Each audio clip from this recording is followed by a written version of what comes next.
মহিলা, তারপরে শিশু, বৃদ্ধ খেতে পারছে না, না খেয়ে মারা যাচ্ছে। তারপরে দিদি ক্ষুধার কারণে খাবার আনতে গেছে, গুলি করে মেরে ফেলে দেওয়া হচ্ছে। প্রতিদিন শত শত মুসলমান শিশু, মহিলা এদেরকে এভাবে হত্যা করা হচ্ছে। কিন্তু সারা দুনিয়ার মানুষ আজকে মানে বোবার মতো বসে আছে, কোনো কথা বলবে। এমনকি মুসলিম বিশ্ব, ওআইসি থেকে শুরু করে জাতিসংঘ কোনোটাই কথা বলছে না। মনে হচ্ছে এদের মুখে কেউ কিছু এঁটে দিয়েছে, কোনো পেটে আর তারা কথা বলছে না।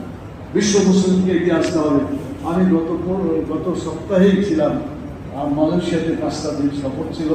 ওখানে ইসলামী আন্দোলনের একটা 5 পার্টিটার সম্মেলন ছিল।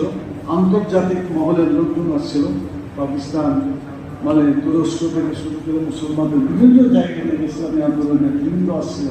সেখানে এই বিশ্ব মুসলিমকে ঐক্যবদ্ধ করে, বিশেষ করে গাজা এবং ফিলিস্তিনি ইস্যুকে যাতে আমরা সঠিকভাবে আমাদের দায়িত্ব পালন করতে পারি, জন্য একটা কমিটি গঠিত হয়েছে এবং আগামী দিনে এটিকে নিয়ে কাজ করার ব্যাপারে তার একটা প্রচেষ্টা নিয়েছে। আমরা দোয়া করি আল্লাহ তাআলা যেন মুসলমানদের অন্তরে বিবেকটাকে জাগ্রত করেন, আর সবাই মিলে ঐক্যবদ্ধভাবে মজলুমের পাশে যাতে আমরা দাঁড়াতে পারি, জালেমকে পরাজিত করতে পারি। আল্লাহ তাআলা সেই তৌফিক আমাদের দান করুন। আল্লাহর কাছে এই কথা বলে আপনাদেরকে অসংখ্য ধন্যবাদ জানাই। আমি আমার কথা এখানে শেষ করছি। ওমা তৌফিকি ইল্লা বিল্লাহ।